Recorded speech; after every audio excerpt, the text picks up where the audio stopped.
clarity. You stay where you've always been. Now I can see the pattern from above. Now I finally see the truth sink in. I drink it down easy, like a shot of Jack at a bar. It burns and it hurts, but hell, I've lived through worse. I've carried pain this far. The highs and the lows, the light and the shadow, the come down, hitting slow. It's all just part of the road I climbed to a new altitude. Got myself a brand new view. Ain't no sunrise, thunder breaking, roses, butterflies rolling through. Even with the clouds above, the view from here is clear. I see it all, I see everything. Peace lives here. Peace lives here.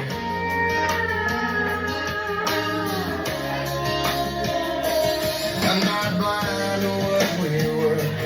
Yeah, I honor every part, but I'm not under that old spell. Hey, nice. I'm not held Stop, inside stop. that heart. Stop, Sometimes good the job. body says goodbye, where the lips can't speak a thing.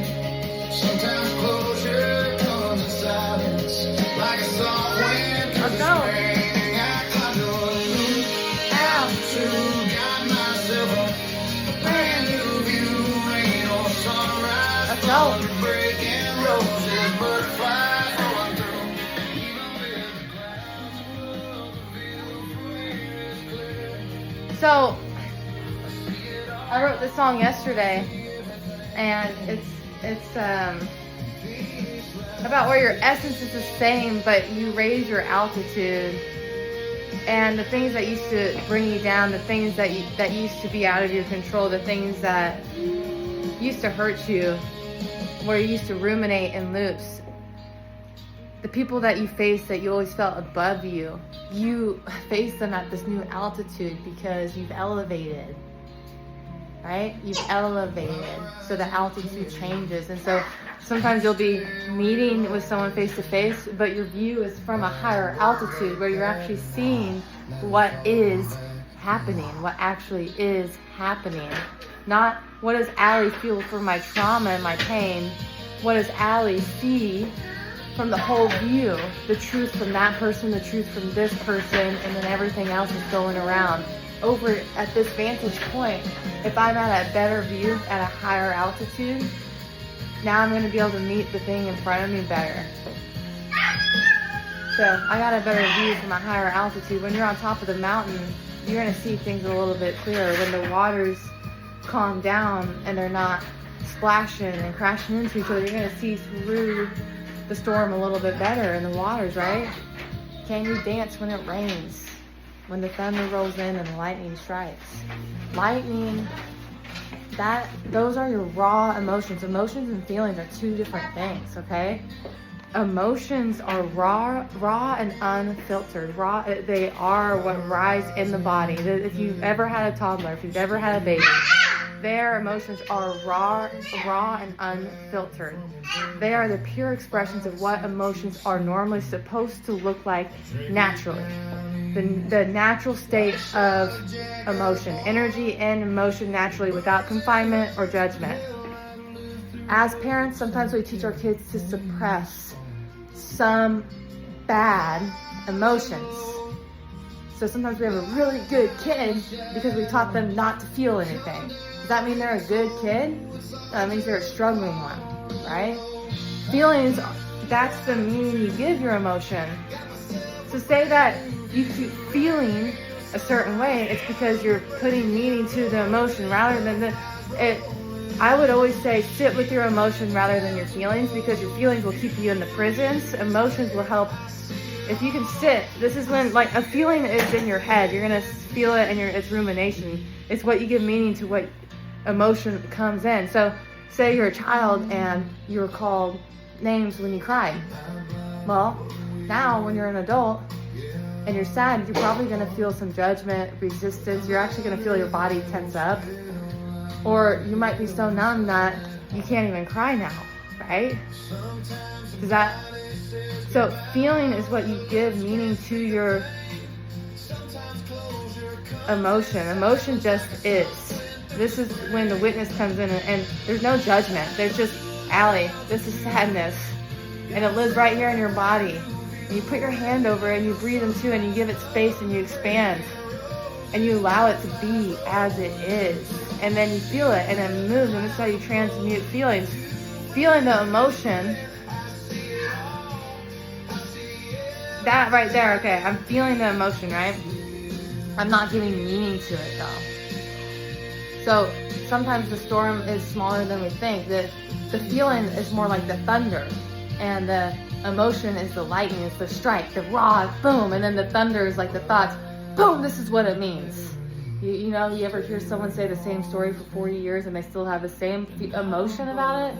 They still get pissed, they still have rage, they still get sad, because the emotion still lives in their body, because of the feeling that they've been giving meaning to that emotion. They never actually know how to sit with that feeling.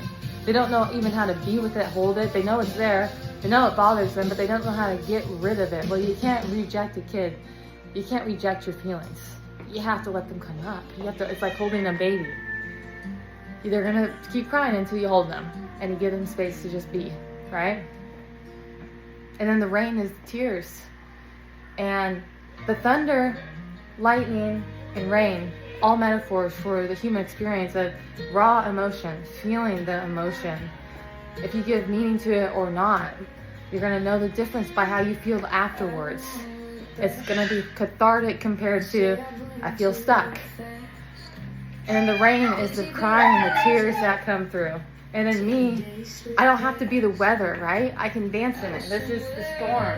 And I can go and I can feel the rain on my skin because I came here for it. I can listen to the thunder of my own thoughts and understand what is true of my thoughts, the meaning I gave the experience. And so there's 3 levels of understanding something. And a lot of us always miss number 1, but the way my brain operates is I always see number 1, what actually is. This is how you break patterns, is what actually is the facts, not this is my son, I love him. The fact is, this is Sterling James Faustin. He's wearing a red sweatshirt, red pants, he's barefoot, he's sitting down. So these are all facts about Sterling. Now for me, if I see Sterling, the meaning is, oh, that, and I took a picture, oh, that's my son smiling. That's the meaning I'm giving him, right? And then there's a 3rd level, and we'll get into that later. But what is you have an emotion within your body that needs to be moved, needs to be felt, needs to be held, right? So there's 2 ways, I guess you can think of feeling, is feeling in your head and feeling in your body. There's 2 different things. The feeling in your body is going to move things. The feeling in your head is going to keep you stuck and in prison. You got the key. You got to reach down in your pocket, grab it, unlock from your mind to your heart, and let there be a connection, mind, heart, body, spirit, right?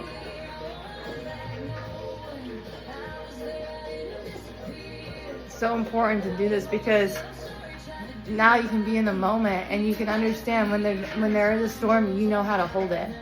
I know how to hold my storm, so instead of becoming the storm where I have to be the reaction of anger because I'm angry, I can hear my anger and hold it. And then I create art from the shadow of it. Am I perfect? No, I'm human, and every once in a while I yell. And, you know, I've reached a breaking point where I've yelled at the top of my lungs probably 4 times, you know? But at the end of the day, especially now, after about 2 years of going seriously inward and doing the work behind closed doors, I know what I need to do, and I know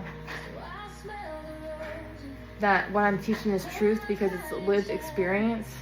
And the songs that I'm putting out there, I'm writing and I'm creating. I hear the song. I've always heard the songs in my head, so I'm putting the lyrics that have meaning that I want my kids to grow up on. I want them to know the meaning of life. I want them to be programmed with words that will influence them in a positive way.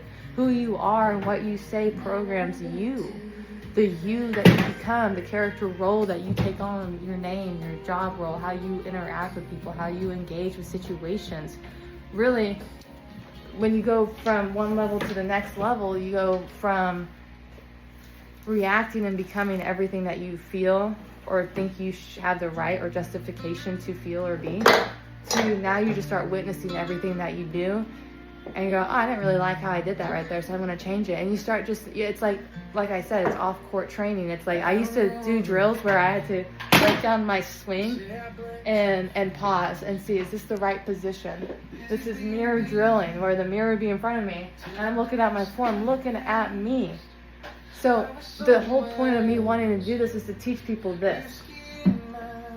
Self-correction is redirection. Self-correction is not an insult. It's not to be offended of. It's like when my forehand was off. Ali, you gotta drop that racket below the ball because you keep hitting it out. Oh shoot, okay. Sweet. Ali, you keep running late to work and it's impacting, your blah blah blah blah. Shoot, okay, let me correct that. It's not an insult, it's how can I get better? Are you coachable? Self-correction is redirection, and you will grow and evolve and move forward. If you're not willing to self-correct, and you're not willing to look at your imperfections, and you think you're a prisoner of your imperfections, then that tells me you haven't looked in the mirror yet. You gotta do some shadow drills. So you gotta break down the form, shadow, step in, turn your hip, boom, step in. University, California. Psychology and social behavior. Bachelor's. I learned a lot then, but I've learned a lot more living. And I get to put my education, my work experience, and my lived experience together to create this truth. It's a three-braided way of being and thinking. This is a way of life that I'm going to teach. It's the way of love. It's the way of living from the source within. Go in. And you will be free. The only way out is in. The only way through is to go in. The way out is in. So you have to be willing to learn. How do I learn how to reconnect to my body? Because many of us are disconnected and don't know how to feel.